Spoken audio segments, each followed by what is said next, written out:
Those of you with travel plans next year will be pleased to hear that Cork and Dublin airports are set to remove the 100ml restriction on liquids. You've got to put them in the plastic bag, you know, that rigmarole. New technology will be taking some of the stress out of airport travel and will allow passengers to move through security with relative ease. But not yet. For more on this, I'm joined by Eoghan Corry, editor of Air and Travel magazine. Eoghan, good morning. Good morning, Pat. Now, this technology is already in Ireland. Oh, absolutely. You can hear the hum of satisfaction from people in Kerry and in Donegal and in the West, because Kerry, Donegal airports and Shannon Airport have all introduced this. Shannon is October 2021. I was through Shannon quite recently myself. No laptop out, and the liquids can be seen. It's basically the technology is there to evaluate whether liquids are malevolent or whether they're just what most of us carry when we're flying. It's expensive, and that's why it's a little bit slower to introduce at the bigger airports.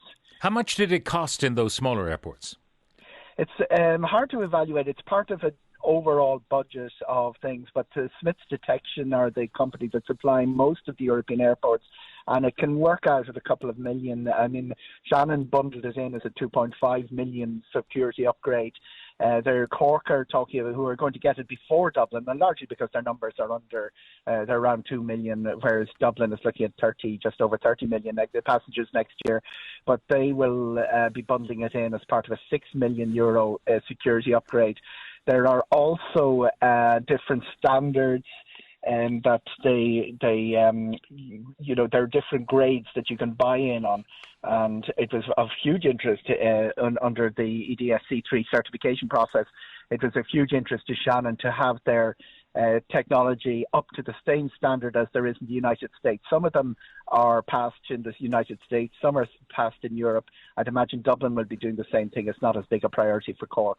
Yeah, presumably with that pre-clearance for the United States, it would be important for Dublin to match anything the Americans can do.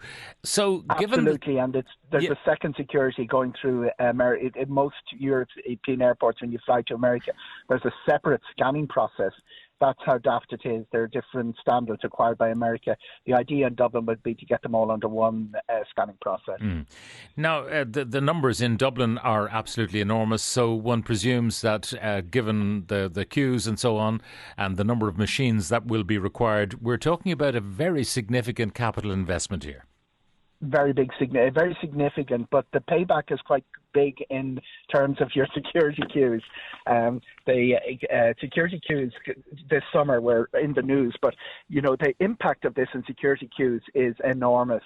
It gets the number of trays, the number of times that people have to take stuff out of their bag and put stuff in trays down to something. Some of the airports have reached 0.9. And when you think passengers coming through are doing an average of more than 2 trays per person, in some cases 4 trays. Anyone who's stuck behind my Auntie May in an airport will know all about it. So it gets the number of trays down to about 0.9 in summer per passenger and 1.9 in winter, because obviously people have more bags and coats and hats and things in winter. That can increase your security time by about 30%.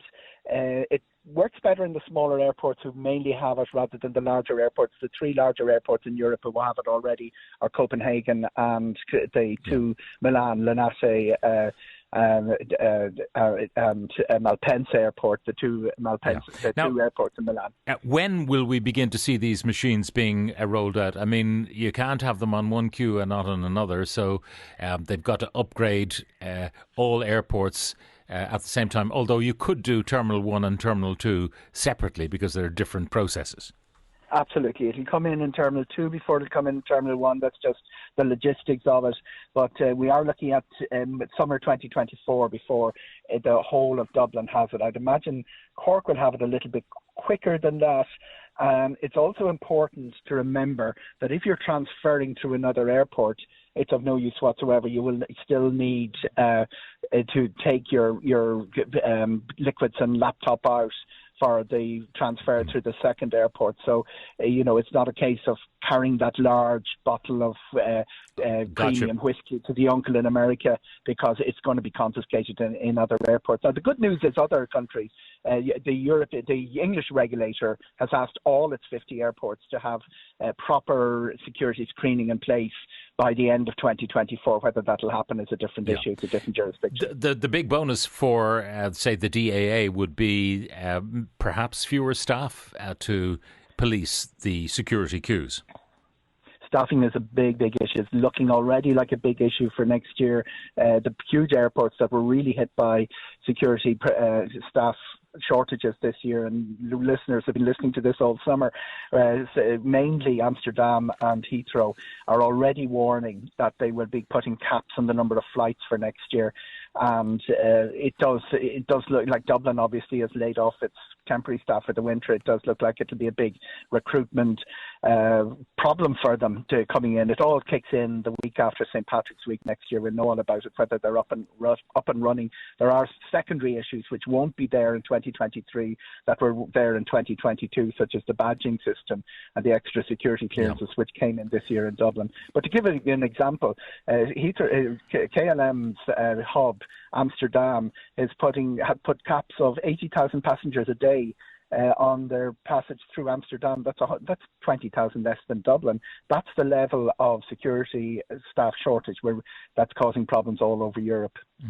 Now, in terms of numbers expected, obviously, if you filled every flight in every slot, it would give you an idea of the maximum potential for passengers through, say, Dublin Airport. What's it looking like?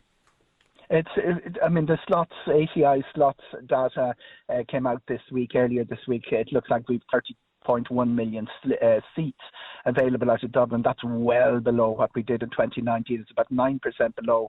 We were over 32 million then. We're back to levels of about 2017. Now, that's if all the flights are full and the slots are taken up. Ryanair in particular have a history of applying for a lot of slots and not filling them. But it is ambitious enough. We've 6 or 7 new routes, interesting new routes coming in 2023, and it's not anywhere like back to where we were before COVID. It does look like that will be a slower process, a 2 or 3 year process. The real problem caused this year was people underestimated. They actually thought it would be slower than it turned out to be. But the slots, the number of slots that airlines have applied for is a pretty good indication of what we're facing for summer 2020. The point you made earlier about if you're transiting through other airports and the issues that might arise, you sail through Dublin and Cork and Galway and Shannon when all of this is put through by the end of 2024. But this one from Gerard just flew back from Oslo, flew through Shannon where it worked perfectly, but when I went through Heathrow to get to Oslo, I had to take everything out again, and one item was removed. Why? Because it was over 100 mils. That's from Gerard. Another one asking, will I be required to divide my liquids on the return journey, or will all airports have the same rules? Not yet, we know from Eoghan is the answer to that question, Brian.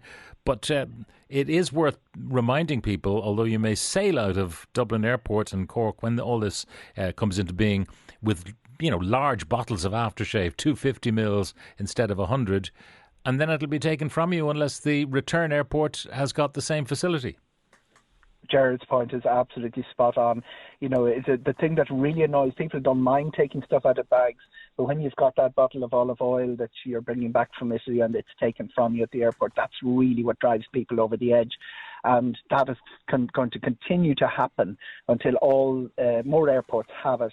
There isn't a guide to what airports have upgraded their security. As I say, the only major ones, and they had a good summer compared with the rest of us, were Copenhagen and the 2 Milan airports. All of England's supposed to have it by the end of 2024. The French and the German and Spanish authorities are making noises the same direction, but it's different speeds for different airports, different countries.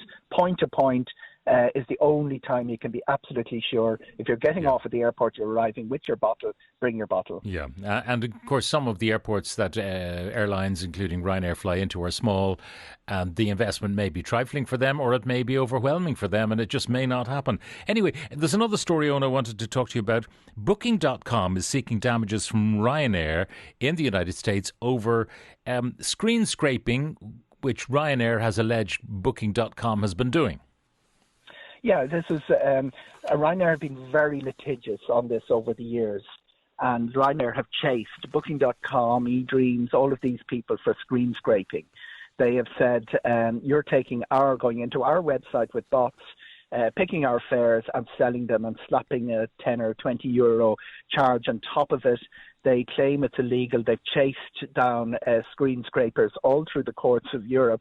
Now, the American legislation, Booking.com's lawyers have worked out might be a bit different. So it's actually the cat is turning on the dog in this occasion, and Booking.com are doing to Ryanair what Ryanair have been doing to them and to others for down the years, claiming that Ryanair is screen scraping, because the Ryanair product is now much more complicated than it used to be. They sell you car hire. Anybody who books a Ryanair flight knows the number of times you have to say no to all the extra things they want to sell you along the way.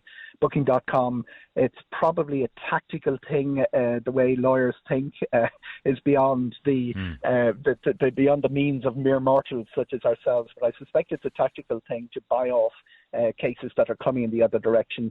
Ryanair have spent 10 years chasing the screen scrapers of Europe. It's quite unusual to see them being chased. Yeah, it's interesting. I've used Ryanair's car hire facility while booking a ticket, and I actually got a cheaper rate from Ryanair from the provider that I might otherwise have booked directly with. So it's a very good service, because the way Ryanair work, as anybody who is in business knows, if you've got the scale, if you've got that sheer number, more than 120 million, it's going to be 130 million people booking flights, and they've got a website that's bigger in terms of visits than Booking.com.